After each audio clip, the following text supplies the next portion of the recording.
बड़ी खबर का रुख करते भोपाल से बड़ी जानकारी। पीसीसी चीफ जीतू पटवारी का बीजेपी पर आरोप। खरीद फरोख्त राजनीति दुरुपयोग का लगाया आरोप। फैसला सही नहीं पर नगर पालिका पर भरोसा, पीसीसी चीफ ने कहा।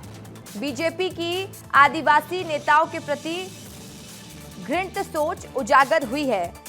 विधायक की जीत पर सवाल उठाए हैं। बीजेपी की मानसिकता बताती है, जीतू पटवारी कह रहे हैं। कई मसलों को लेकर पीसीसी चीफ जीतू पटवारी ने भारतीय जनता पार्टी पर निशाना साधा है, सरकार पर निशाना साधा है। विधायक निर्मला शपरे पर अभी तक कुछ नहीं हुआ, जीतू पटवारी कह रहे हैं। निर्मला शपरे मामले में बीजेपी कोर्ट को गुमराह कर रही है। मध्य प्रदेश कांग्रेस अध्यक्ष जीतू पटवारी ने विजयपुर विधानसभा से कांग्रेस उम्मीदवार मुकेश मल्होत्रा का चुनाव शून्य घोषित होने के फैसले पर कड़ी प्रतिक्रिया देते हुए कहा कि पार्टी इस मामले को सुप्रीम कोर्ट में चुनौती देगी। भोपाल में आयोजित प्रेस कॉन्फ्रेंस में पटवारी ने बीजेपी पर खरीद फरोख्त, राजनीतिक दुरुपयोग और आदिवासी नेताओं के प्रति घृणित सोच का आरोप लगा दिया है। पटवारी ने कहा कि मैं न्यायालय का सम्मान करता हूं, लेकिन इस मामले में जो फैसला आया वो न्यायपूर्ण नहीं है। वहीं नेता प्रतिपक्ष उमंग सिंगार ने कहा कि जिन मामलों को लंबा खींचना होता है उनमें सरकारी वकीलों के माध्यम से तारीख पर तारीख ली जाती है, जबकि कांग्रेस से जुड़े मामलों में दबाव बनाकर त्वरित फैसले लिए जाते हैं। उन्होंने विश्वास जताया कि सुप्रीम कोर्ट में मुकेश मल्होत्रा को न्याय मिलेगा।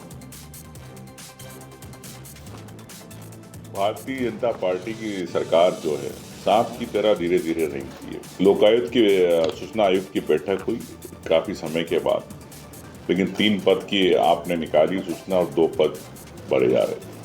तो मैं समझता हूं कि बड़ी संशय की स्थिति बनी रहती है। मैं समझता हूं कि जब न्याय की बात आती है, आम व्यक्ति जब न्याय मांगता है, सूचना लगाता है, तो उसको ये पद हमेशा, मैंने इस बात को लेकर बैठक में आपत्ति भी ली कि पूरे पद भरे जाना चाहिए। आदरणीय विवेक तनखा जी ने जिरह की थी इस केस की भी।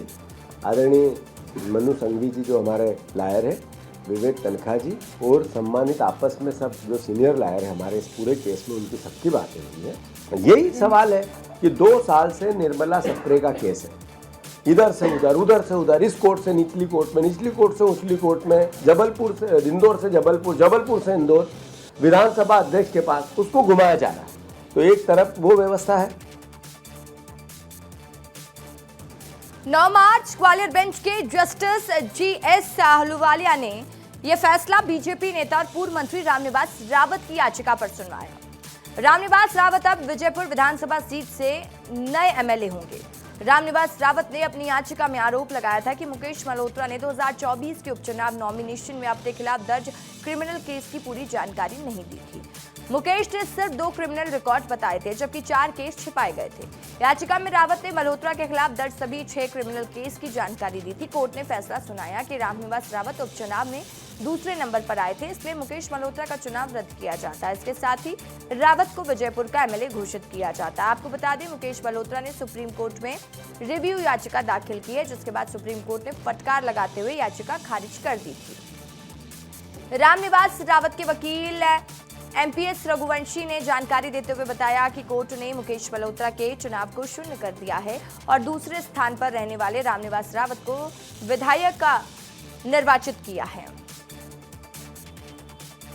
श्री रामनिवास रावत साहब के पक्ष में इलेक्शन पिटीशन जो पेश की थी उसको अलाउ किया है। फिर माननीय उच्च न्यायालय ने श्री रामनिवास रावत साहब की जो दलील थी उनको स्वीकार किया है और उसके आधार पर उनका मल्होत्रा जी का चुनाव निरस्त किया है और साथ में ही श्री रामनिवास रावत जी को एमएलए घोषित भी किया। देखिए, हाईकोर्ट ने आज जो आदेश दिया उसमें जो मुकेश मल्होत्रा कांग्रेस के प्रत्याशी थे उनका इलेक्शन सेट असाइड करके रामनिवास रावत जो बीजेपी के प्रत्याशी थे उनको रिटर्न कैंडिडेट डिक्लेयर किया है। हम आगे इस ऑर्डर के खिलाफ अपील करेंगे। अभी कोर्ट ने 15 दिन के लिए हमको स्थगन दिया है कि 15 दिन में आप सुप्रीम कोर्ट जा सकें और सुप्रीम कोर्ट